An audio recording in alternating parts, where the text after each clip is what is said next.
Meus queridos irmãos, queridas irmãs, que a graça e a paz do nosso Senhor Jesus Cristo esteja contigo agora e também oro para que o Espírito Santo ilumine você, aqueça o seu coração ao ouvir a ministração dessa parte da Palavra de Deus. Continuamos aqui com este vídeo, a nossa exposição da carta de Paulo aos Colossenses. No primeiro vídeo fizemos um resumo da carta, descrevemos os principais conteúdos e também contamos um pouco da história da igreja lá em Colossos. Agora sim, passamos a partir deste vídeo a leitura e exposição dos versículos que compõem essa carta. Então, neste vídeo, vamos ler e expor Colossenses capítulo 1, versículos de 1 a 8, que passo a ler então. Paulo, apóstolo de Jesus Cristo pela vontade de Deus, e o irmão Timóteo. Aos santos e irmãos fiéis em Cristo, que estão em Colossos, graça a vós e paz da parte de Deus nosso Pai e do Senhor Jesus Cristo. Graças damos ao Deus e Pai de nosso Senhor Jesus Cristo, orando sempre por vós, porquanto ouvimos da vossa fé em Cristo Jesus e do amor que tendes para com todos os santos, por causa da esperança que vos está reservada nos céus, da qual já ouvistes pela palavra da verdade do Evangelho, que já chegou a vós, como também está em todo o mundo, e já vai frutificando, como também entre vós, desde o dia em que ouvistes e conhecestes a graça de Deus em verdade, como aprendestes de Epáfras, nosso amado conservo, que para vós é um fiel ministro de Cristo, o qual nos declarou também o vosso amor no Espírito. Paulo aqui, ele dirige esta carta aos irmãos, à igreja que estava na cidade de Colossos.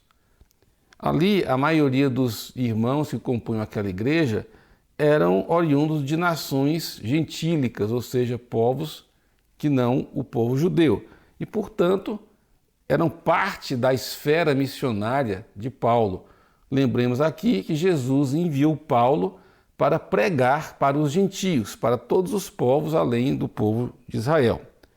Então Paulo aqui se dirige a esses irmãos com a sua saudação habitual, que aqui é graça, a vós e paz da parte de Deus e da parte de Jesus, do Senhor Jesus. E na sequência, então, Paulo já começa a destacar aspectos positivos da vivência, da experiência daqueles irmãos em Colosso na vida cristã, ao ouvir o Evangelho. De fato, Paulo nunca havia estado em Colossos, ele não conhecia aquela igreja pessoalmente. Ele recebeu informações através de Epáfras, que certamente foi a pessoa usada por Jesus, usada por Deus, para pregar o Evangelho lá naquela cidade e também edificar, ensinar aqueles irmãos como crescer na vida cristã. Então, a partir do relato que Paulo ouviu de Epáfras, e ciente então da necessidade de animar aqueles irmãos e encorajá-los a crescer em Cristo, também corrigir alguns possíveis erros, Paulo então dirige essa carta aos cristãos da cidade de Colosso. E aqui no verso 4 e 5, nos versos 4 e 5, Paulo destaca 3 aspectos do Evangelho que impactaram muito fortemente a vida daquelas pessoas. Passo a relembrar aqui e vamos comentá-los. No verso 4, Paulo diz o seguinte: porquanto ouvimos da vossa fé em Cristo Jesus e do amor que tendes para com todos os santos, por causa da esperança que vos está reservada nos céus. A fé, o amor e a esperança tanto descrevem conteúdos, aspectos do Evangelho de Jesus, como também descrevem resultados, impactos que o Evangelho produz na vida daqueles que se convertem. E não por acaso, em outra carta, como por exemplo a primeira carta de Paulo aos Tessalonicenses, capítulo 1, aqui no verso 3, Paulo também destaca esses 3 aspectos na vida e na conversão e no crescimento dos irmãos de Tessalônica, que leio aqui Então, 1 Tessalonicenses 1,3, Paulo diz assim, lembrando-nos sem cessar da obra da vossa fé, do trabalho do amor e da paciência da esperança em nosso Senhor Jesus Cristo, diante de nosso Deus e Pai. Então, esses três aspectos do Evangelho, a fé em Cristo Jesus, o amor que caracteriza os discípulos de Jesus e a esperança, são aspectos do Evangelho, descrevem conteúdos do Evangelho e também apontam para mudanças, para transformações que o Evangelho provoca e deve provocar continuamente em nossas vidas. Então passo a comentar o primeiro desses aspectos, que é a fé em Cristo Jesus. E Jesus é o objeto da nossa fé, é o conteúdo da nossa fé. Nós somos cristãos porque cremos em Jesus Cristo. Cremos na pessoa de Jesus como Messias, como Redentor. Cremos que Jesus era verdadeiro Deus. Cremos que Jesus era o Verbo, a palavra divina que se fez carne. Também cremos que Jesus viveu aqui como homem. Ele frequentemente se referiu a si mesmo como o Filho do Homem. Cremos inteiramente na pessoa de Jesus. Cremos nas palavras de Jesus.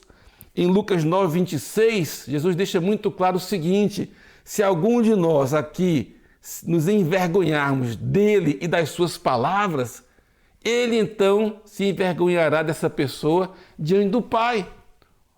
Ora, a implicação é clara. Se diante de Deus, no dia do julgamento, Jesus olhar para alguém e disser, desse eu me envergonho, esse não vai herdar o reino. Esse não herdará a vida eterna. Então, cremos em Jesus e cremos nas suas palavras. Não podemos separar a pessoa do nosso amado Mestre das palavras que ele ensinou. Principalmente quando lemos o Evangelho de João, capítulo 1, que diz o seguinte: no princípio era o Verbo estava com Deus e o Verbo era Deus. E na sequência desse mesmo capítulo, alguns versículos adiante, lemos o seguinte: e o Verbo se fez carne e habitou entre nós, cheio de graça e de verdade.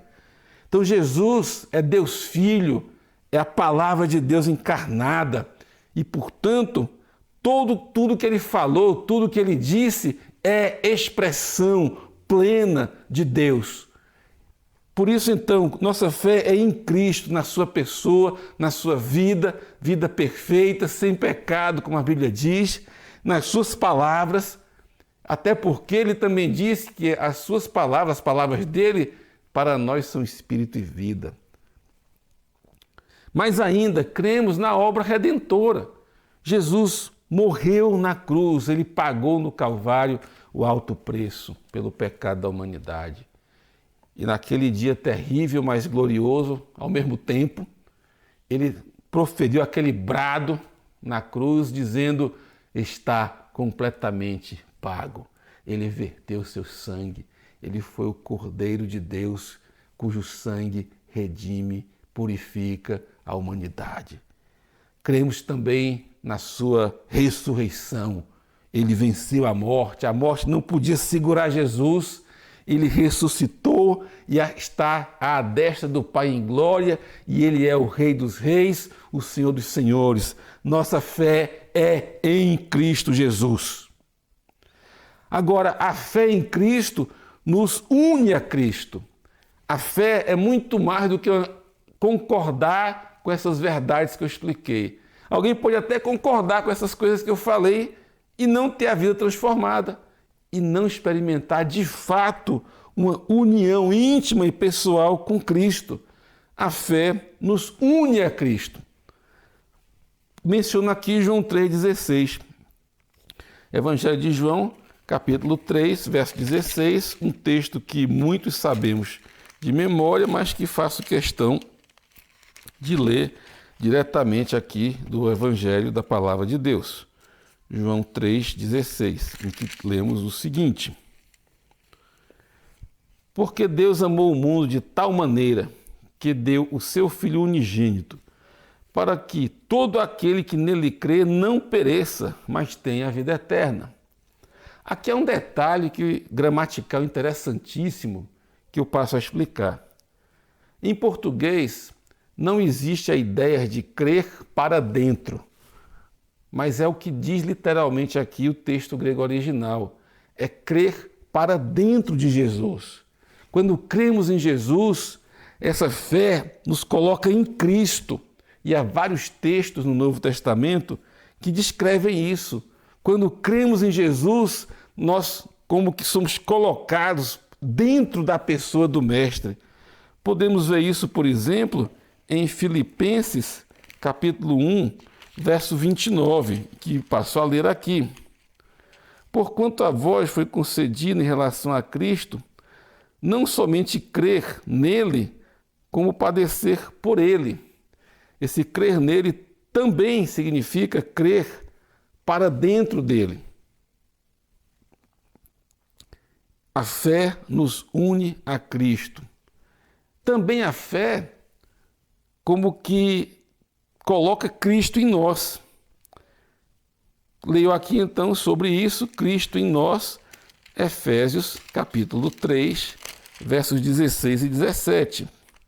Efésios 3, 16 e 17 explica que também a fé coloca Cristo em nós. Passo a ler. Para que, segundo as riquezas da sua glória, vos conceda que sejais fortalecidos com o poder pelo seu Espírito no homem interior, para que Cristo habite pela fé em vossos corações. Para que Cristo habite pela fé em vossos corações. Então a fé em Cristo, ela nos coloca em união íntima, espiritual e verdadeira com Cristo. Nós somos batizados para dentro de Cristo e nos revestimos de Cristo. E Colossenses, Paulo vai mencionar esses dois aspectos, esses dois efeitos da fé, que é Cristo em nós e nós em Cristo. Ele menciona isso já nesse capítulo 1, não é do texto de hoje, mas já antecipo, em que lemos o seguinte, versos 26 e 27. O mistério que esteve oculto desde todos os séculos e em todas as gerações e que agora foi manifesto aos seus santos, aos quais Deus quis fazer conhecer quais são as riquezas da glória deste mistério entre os gentios, que é Cristo em vós, esperança da glória. Leio também o verso 28.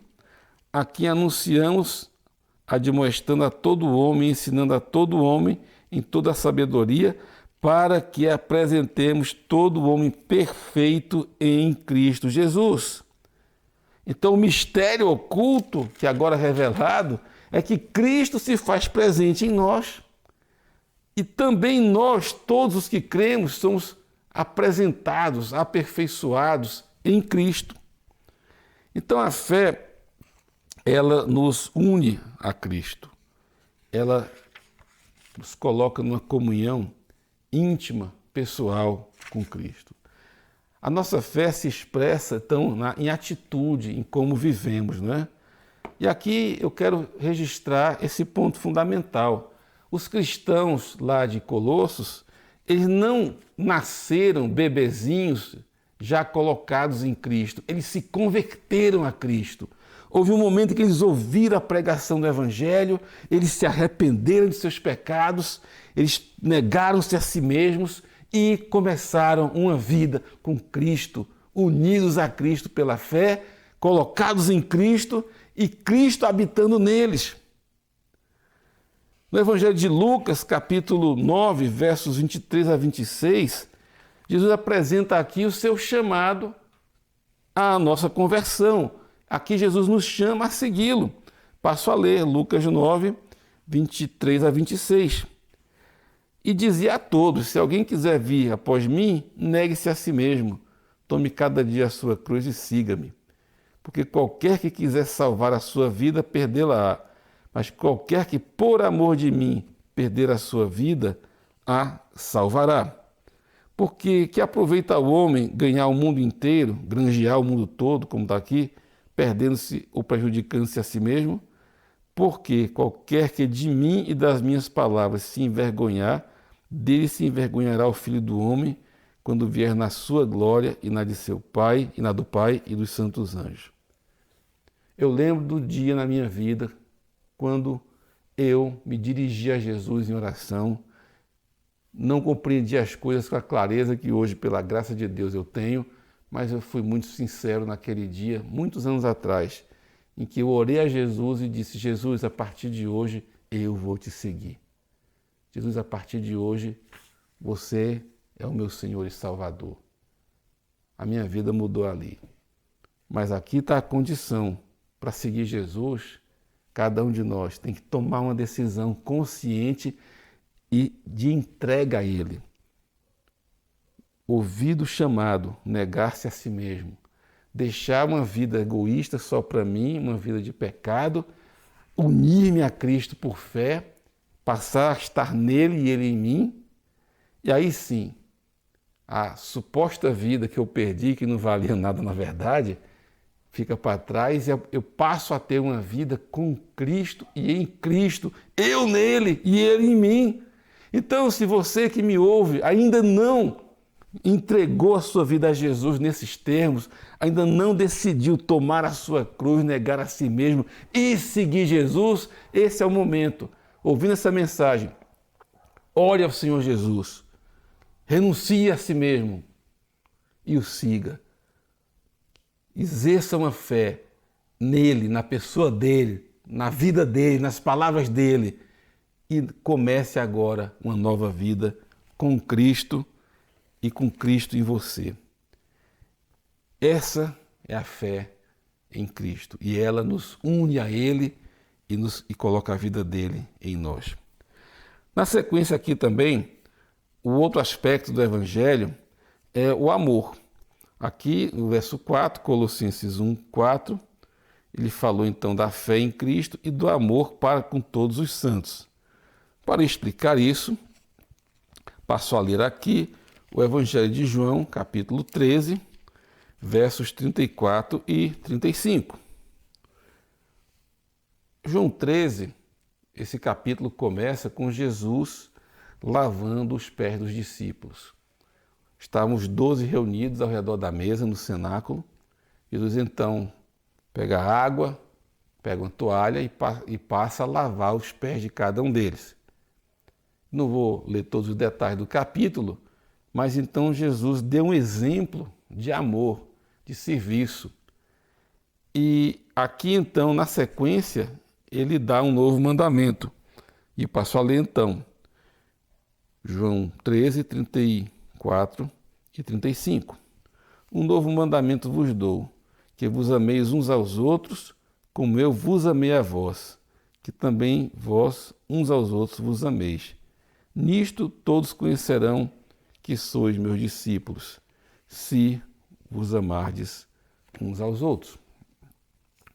Ora, como já explicamos, crer em Cristo me torna um com Cristo e inclui o mandamento dele, inclui obedecer e viver de acordo com a palavra, com os mandamentos de Jesus.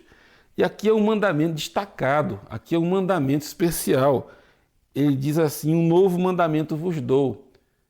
Ele não está, de certa forma, revogando os mandamentos da palavra de Deus contidos no Antigo Testamento.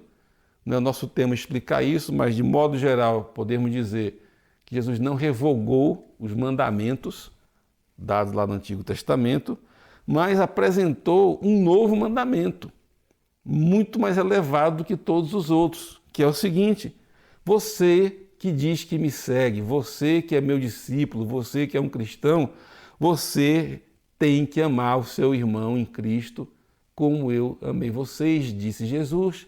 E Jesus amou de verdade, ele serviu, ele deu a vida pelos discípulos, ele lavou os pés dos discípulos para ilustrar que o amor que ele ensinou e viveu é o padrão que nós devemos seguir.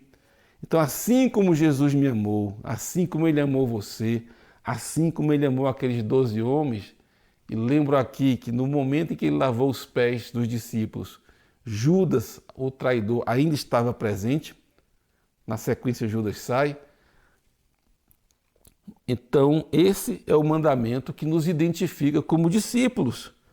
Jesus é muito claro. Olha, dessa maneira, vivendo assim, tendo amor uns pelos outros, nisto vocês serão identificados, vistos, reconhecidos pelas demais pessoas como meus discípulos, amando um ao outro como eu vos amei. Então nós vemos, queridos, que a fé ela nos une a Cristo numa dimensão espiritual.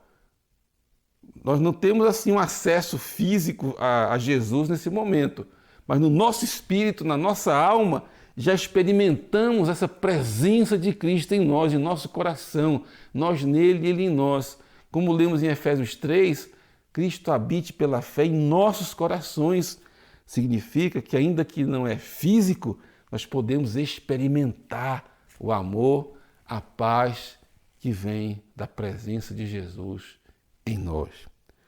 Mas aqui, a dimensão do amor pelos irmãos já nos coloca numa vivência mais concreta. Expressamos o amor uns pelos outros através de palavras, de atitudes, de gestos de serviço e assim constituímos o que a Bíblia chama da igreja, o corpo de Cristo, que todos nós somos parte desse corpo maravilhoso que é a igreja.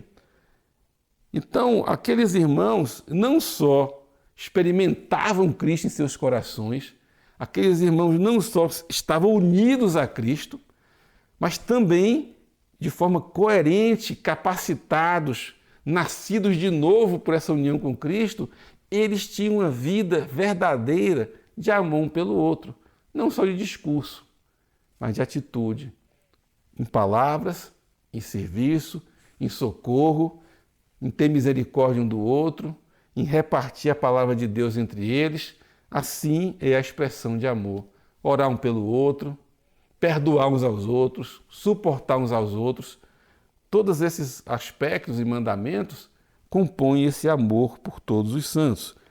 Então esse é o segundo conteúdo do Evangelho e, ao mesmo tempo, efeito transformador que o Evangelho produz em nós. O terceiro, então, tremendo, lindo, verso 5, Colossenses 1:5, Paulo então segue dizendo: por causa da esperança que vos está reservada nos céus. Queridos irmãos, queridas irmãs, a esperança que nos aguarda é de irmos ao encontro do Senhor, seja pelo arrebatamento, quando Jesus voltar, seja pela ressurreição, irmos ao encontro do Senhor e vivermos com Ele. Na verdade, esse sempre foi o plano de Jesus, o desejo dele. Como podemos ler aqui no Evangelho de João, capítulo 14, versos de 1 a 3. João 14, de 1 a 3, passo a ler. Não se turbe o vosso coração, credes em Deus, crede também em mim. Na casa de meu Pai há muitas moradas. Se não fosse assim, eu vos teria dito, vou preparar-vos lugar. E quando eu for e vos preparar lugar, virei outra vez e vos levarei para mim mesmo, para que onde eu estiver, estejais vós também. A esperança é de estarmos com Cristo, aí sim, plenamente, visivelmente, nós poderemos vê-lo, poderemos ouvi-lo, poderemos tocá-lo.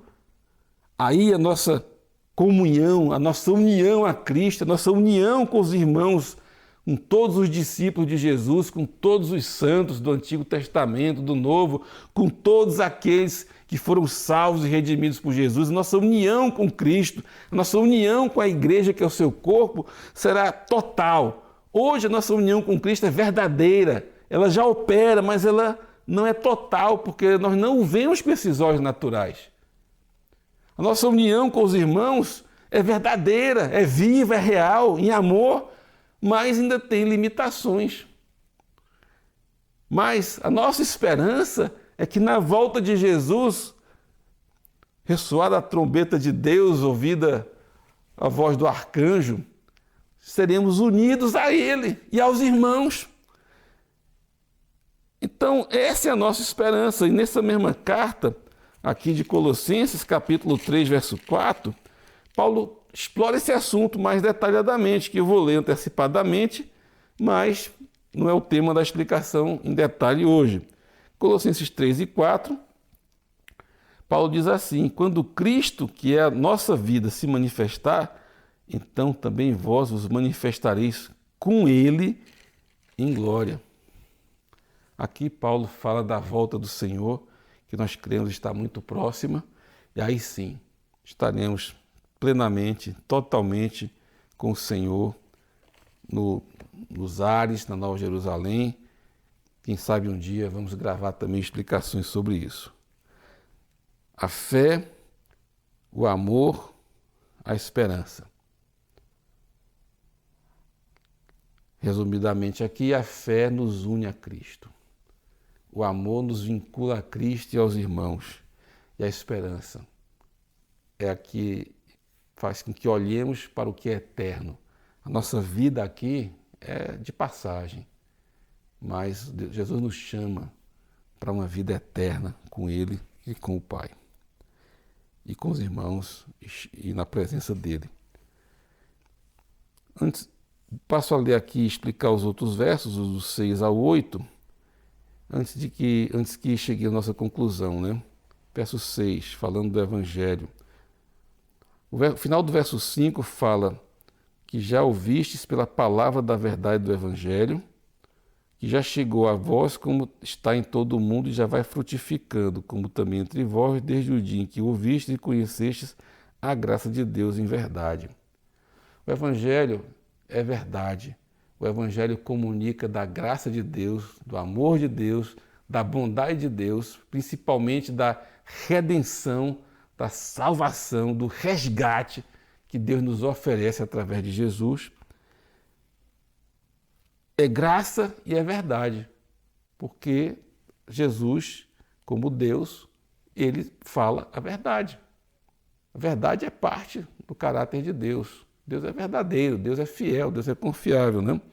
Então, o Evangelho nos fala da verdade sobre Deus, da verdade sobre o homem. Isso aqui já é um contraste comum em que vivemos, né? Em que muitas pessoas não acreditam que existe a verdade. Para as pessoas hoje, tudo depende da opinião. Mas Deus criou o mundo, isso é uma verdade.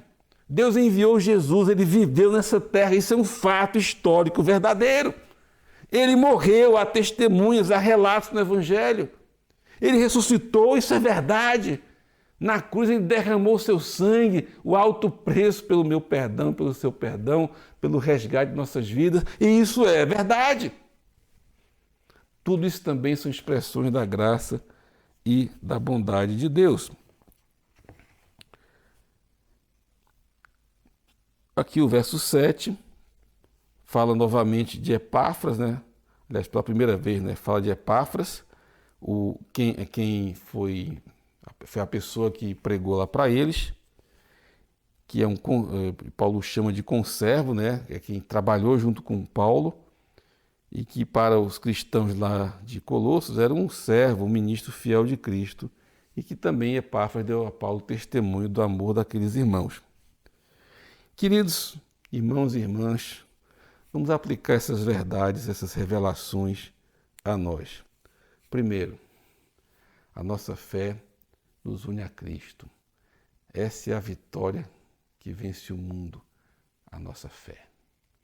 E nada pode me separar, nada pode separar você do amor de Deus que está em Cristo Jesus. Também Jesus declarou que todo aquela pessoa que o Pai enviar a ele, ninguém pode tomar das mãos dele. Então, estar em Cristo para você e para mim é segurança, é paz no coração, é certeza da vida eterna. Essa pandemia, esse vírus não pode me separar de Cristo. Doença, enfermidade não pode separar você de Jesus. A única coisa que pode separar de Jesus é a incredulidade. Não crer, aí você está separado.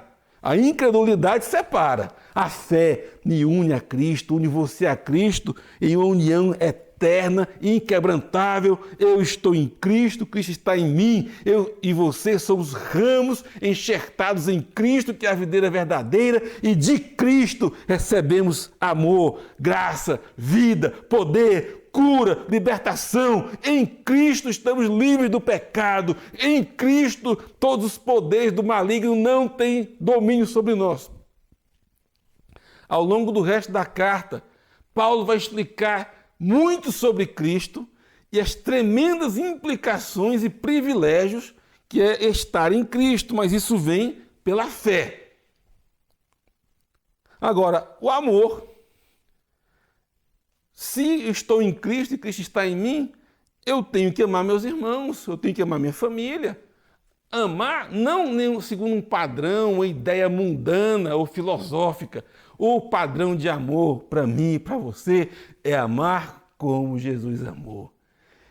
Ele se deu por mim, eu tenho que me dar pelas pessoas. Ele lavou os pés dos discípulos, ele lava a minha alma, o meu coração com o sangue dele. Eu tenho que me dispor a servir, a lavar os pés das pessoas. Ele me perdoou, eu tenho que perdoar.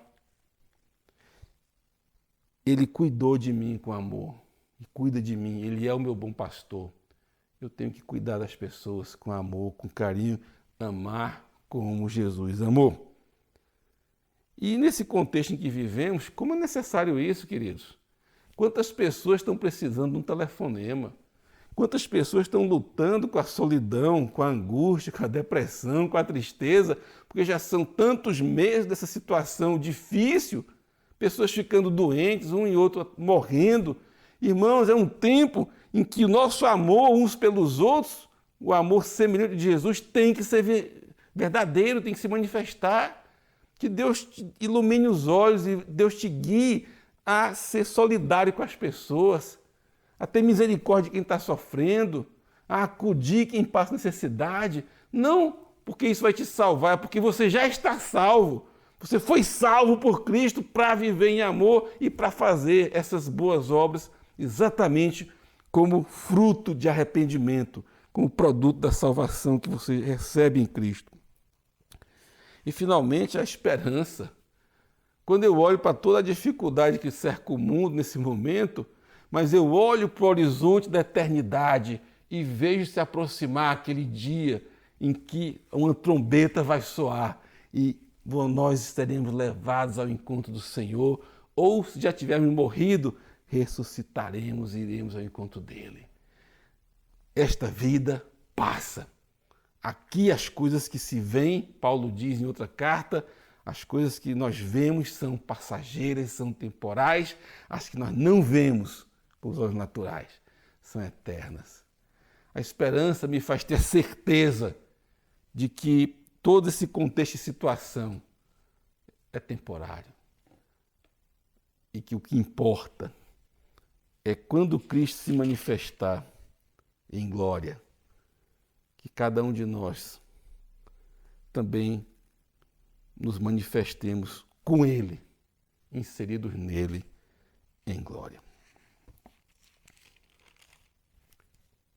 Que o Senhor abençoe esta palavra e a fé, o amor e a esperança sejam verdadeiros em você, em mim, em todos os nossos irmãos.